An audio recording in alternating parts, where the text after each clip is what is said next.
চলে গেলেন প্রখ্যাত ভারতীয় সঙ্গীত শিল্পী আশা ভোসলে। 12 এপ্রিল দুপুর 12টার দিকে মুম্বাইয়ের ব্রিজ ক্যান্ডি একটি হাসপাতালে চিকিৎসাধীন অবস্থায় তার মৃত্যু হয়।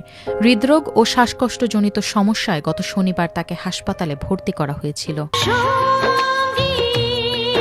আশা ভোসলের মৃত্যুতে নেমে এসেছে শোকের ছায়া। ভারতীয় সঙ্গীতের অন্যতম আইকনিক ও বহুমুখী প্লেব্যাক গায়িকা ছিলেন তিনি। 8 দশকের বেশি দীর্ঘ ক্যারিয়ারে একাধিক ভারতীয় ভাষার পাশাপাশি বিভিন্ন বিদেশি ভাষায়ও হাজার হাজার গান রেকর্ড করেছেন। বলা যায় ভারতে মূলধারার গানগুলো অনেকটা লতা মঙ্গেশকরের দখলে ছিল। তবে 1950-এর দশকে ধীরে ধীরে নিজের জায়গা তৈরি করতে থাকেন আশা ভোসলে। সত্যিকারের ব্রেক থ্রু আসে 60-এর দশকে। বিশেষ করে তিসরি মঞ্জিল সিনেমার গান তাকে পৌঁছে দেয় এক অনন্য উচ্চতায়। সব ধরনের গানেই ছিল তার সাবলীলতা। পিয়াতু, আপ্তু আজা, দম মারো দম, চুরালিয়া হে তুমনে এমন অসংখ্য গান আজও মানুষের মুখে মুখে। বাংলা গানেও ছিল তার স্বকীয়তা।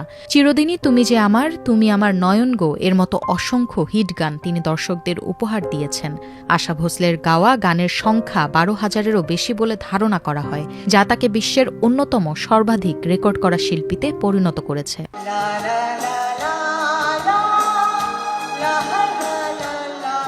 অনেকেই যখন নির্দিষ্ট ধারার মধ্যে আটকে থাকেন তখন আশা ভোসলে বারবার নিজেকে ভেঙেছেন। ভারতীয় সঙ্গীতের অসামান্য অবদানের স্বীকৃতি হিসেবে আশা ভোসলে অসংখ্য সম্মাননা পেয়েছেন।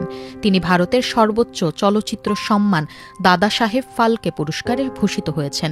পেয়েছেন ভারতের দ্বিতীয় সর্বোচ্চ অসামরিক সম্মাননা পদ্মবিভূষণ।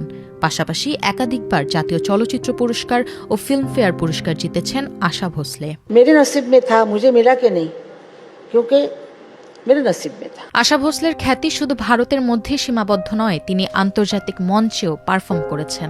গ্র্যামি মনোনয়ন সহ পেয়েছেন অসংখ্য পুরস্কার। 2022 সালে হিন্দি চলচ্চিত্রের শেষ গানটি রেকর্ড করেন আশা ভোসলে। আর 91 বছর বয়সে সাইয়া বিনা নামে একটি একক গান প্রকাশ করে তার প্রয়াত স্বামী আর ডি বর্মনকে উৎসর্গ করেন।